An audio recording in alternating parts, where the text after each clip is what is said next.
cabdi wuxuu ku noolaay tuulo ku taalo baadiyaha Soomaaliya. cabdi wuxuu ahaa mid aad tuulada dadka degan ay u jecel yihiin, maxaa yeelay asiga ayaa ahaa midka ariga u raaco mar walba. Subaxii markuu kasoo kaco, cabdi wuxuu sameyn jiray in uu quraacdo. kadib markuu quraacdana wuxuu sameyn jiray inuu arigii ceelka u wado. ceelka markuu arigii u geeyo, wuxuu yeeli jiray biyo ayuu soo siin jiray. markuu biyaha ceelka kasoo siiyo arigii, kadib wuxuu sameyn jiray arigi wuxuu u wadi jiray daaqsin si ay usoo dhargaan. markuu duurka geeyo, cabdi soo sidaa u ahaa. markaas kadib waxaa ku dhalatay maalin ka nixi dadka tuulada degan. markaas wuxuu sameeyey cabdi inuu geedka korkiisa koray, ayuu kadib qaaliyo. wuxuu dheh, waa wareey, xoolihii waxaa iga soo gala waraaba iga soo gaaraay. dadkii tuuladii mid bud wata iyo mid ul wata ayagoo ah oo kala ordayana cabdi u imaadeen. markaasoo intuu fiiriyey oo ku qoslay wuxuu dhahay, waan idinla kaftamaye. sidaas markii oo dhahay, dadkii tuuladu aad u xanaaqsan ayaa iska soo laabteen. maalintii xigta cabdi haddana isla sidii ayuu sameeyey oo wuxuu dhahay, waa wareey, arigii waa laga soo galay maanta.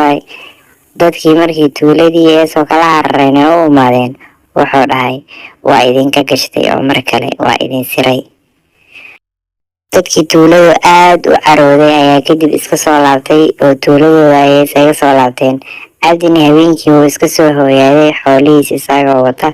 kadib subaxii dambe markuu baxay cabdi asagoo duurka jooga ayuu wuxuu sameeyey sidii oo kale uu qaali dhaamiyey.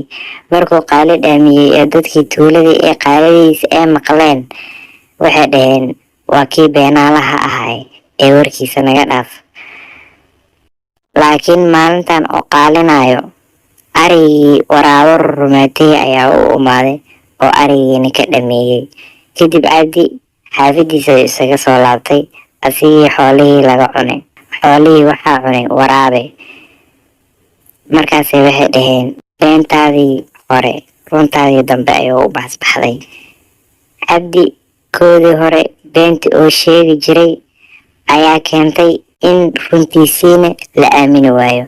marka dulucda sheekada aan ka qaadanayna waxay tahay, beentaadoo badataa runtaada dambe ayay u baasbaxdaa. marka beenta wax fiicanna maahan, kaftanka qaarkiisana wax fiican ma ahan. kaftanka beenta ah wax jira maahan. marka dulucda sheekada aan ka qaadanayna waxaa waaye, sinaba inaysan u wanaagsanaynin beentani wax fiican maahan, aan ka digtoonaano. sheekada xigta intaan kula doono, nabadeey.